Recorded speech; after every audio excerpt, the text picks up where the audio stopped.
Welcome to the Explainer. Okay, today we are diving into something truly mind-blowing. We're talking about one of the most awe-inspiring feats of military engineering and geographical mastery in world history. We're going to take a super energetic, high-level look at the visionary fort network of the Maratha Empire, spearheaded by the bold leadership of the legendary Chhatrapati Shivaji Maharaj. We're going to see exactly how rugged mountains and crashing ocean waves were literally transformed into an impenetrable shield for an entire kingdom. All right, let's lay out our game plan real quick. First, the grand blueprint. Second, the shadows of Swaraj. Third, masters of the mountains. Fourth, lords of the coast. Fifth, we'll hit the climax at Pratapgad. And finally, wrap up with an enduring cultural legacy. Let's get right to it. Section 1, the grand blueprint, mapping the empire. Listen to this quote from Ramchandra Amartya, who was a deeply trusted lieutenant in the Maratha Empire. He said, "Forts are the chief protection of a kingdom." And honestly, that perfectly captures their whole strategic vision. You know, for the Marathas, forts were not just like defensive fallbacks where you hide when things go wrong. No, they were the dynamic hubs of governance. They were the center of military operations, and really the very soul of Swarajya, their concept of self-rule.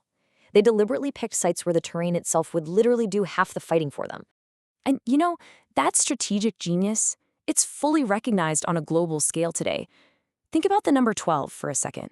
That is the number of elite Maratha forts that have won a serial nomination for UNESCO World Heritage recognition. We're not just talking about nodding to a single cool building here.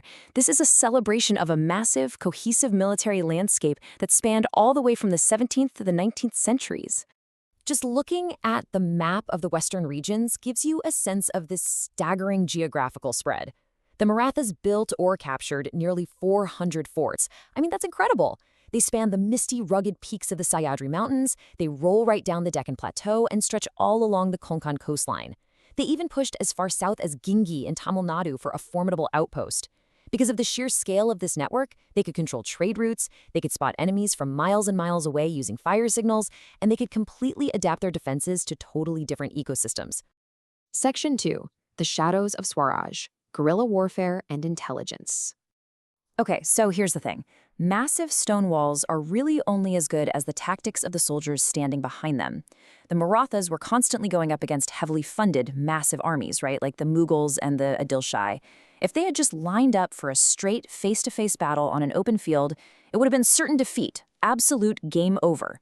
So instead, Chhatrapati Shivaji Maharaj decentralized his army. He prioritized incredible mobility. They used hit-and-run strategies, sending swift cavalry to strike deep into enemy territory. And then, they'd just vanish. They'd practically disappear into the dense forests and steep valleys of the Western Ghats. The terrain was their ultimate weapon. But to pull off something like that, your intelligence has to be completely flawless. Enter Baherji Naik. He was the head of Maratha espionage, literally known as the third eye of Swaraj. Let's look at one of the craziest covert ops in history. The Mughal general Shaista Khan was camped out in Pune, and he had an army of over 100,000 men. 100,000? Well, Baherji Naik's spies just casually infiltrated the camp, disguised as everyday workers, gathering every tiny detail. Using that intel, Shivaji Maharaj and a strike force of just 300 elite soldiers slipped through the dense forest in the pitch dark. They bypassed thousands of armed guards and literally ambushed Shaista Khan right in his bedroom. Now, Khan survived, but he lost 3 fingers scrambling to escape. Actually, scratch that. It wasn't just a strike. It was total psychological warfare. A surgical strike in the 1600s proving superior intel could absolutely cripple a 100,000-man army. Section 3, Masters of the Mountains, Hill Forts and Resource Mastery. I mean, if you wanted to attack a Maratha hill fort, you were in for an absolute nightmare. First off, you're climbing these insanely steep, zigzagging paths cut straight into bare rock. And let's say you actually make it to the top. Well, then you run right into the Chilkat. It translates to armor, and it's this brilliant, double-walled defensive system. The second wall is purposely built higher than the first, so if invaders breach the first wall, they get trapped between the two, creating a massive, deadly kill zone.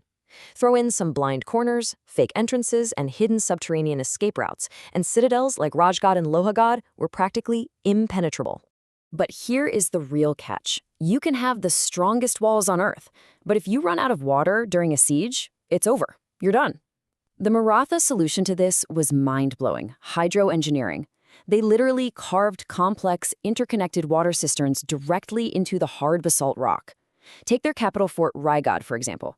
They had to excavate massive amounts of stone just to build the fort, so they smartly used those exact same excavations to create 12 large lakes, including the famous Gangasagar Talao, and 30 rock-cut cisterns.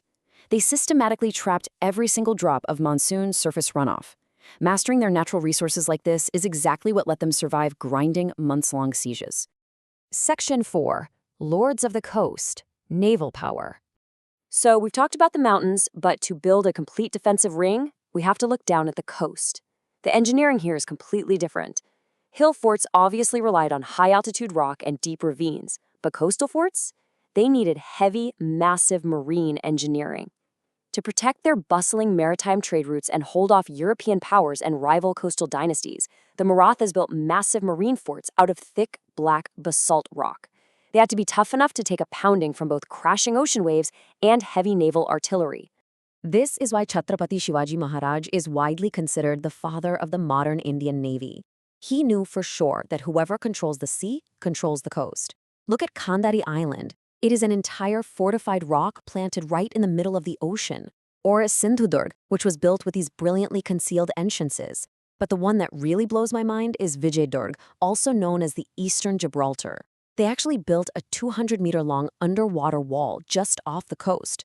No way, right? Enemy ships had no idea it was there. They'd sail in aggressively to attack, absolutely smash their hulls against this hidden, submerged rock, and instantly become sitting ducks for the fort's cannons. Just pure, unadulterated strategic genius. Section 5. The Climax at Pratapgad, a strategic masterclass. Okay, so the year is 1659. This is the timeline that cements Shivaji Maharaj's legacy forever. The Bijapur Sultanate sends their absolute most terrifying general, Afzal Khan, along with an army of over 10,000 men to crush Shivaji once and for all. But does Shivaji ride out to meet him on an open plain? Absolutely not. He purposefully lures Afzal Khan deep into the dense, narrow, super misty forests right at the base of his newly built Pratapgad fort. They arrange a supposedly peaceful meeting in a tent. Khan tries to pull a fast one and attempts treachery, but Shivaji is already 2 steps ahead. He's wearing hidden armor, and he strikes back with a completely concealed weapon, the Wagnak, or tiger claws, fatally wounding Khan on the spot.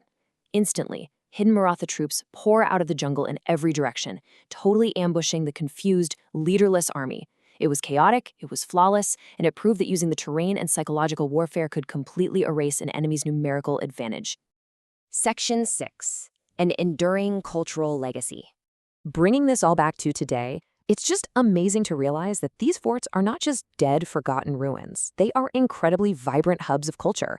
Every single year, thousands of truckers climb up paths at Harishchandragarh or Torna. They are literally walking in the footsteps of history.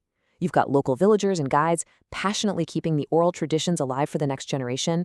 And what's even cooler, modern ecologists are actually studying those ancient rock-cut water cisterns we talked about. They're finding out that these 300-year-old rainwater harvesting systems are still providing essential water to local tribal communities right now. They are literal models for modern sustainable water management. And that brings us to the end of our explainer. I think the big takeaway here is that the Maratha forts prove that if you have enough vision, you don't just build on the landscape, you make the landscape your greatest ally. So, I want to leave you with a thought. Imagine you were standing in Chhatrapati Shivaji Maharaj's shoes, staring out at those towering, rugged mountains and the vast, crushing oceans. How would you use the landscape to forge an empire? Thanks for hanging out with me for this explainer, and keep exploring.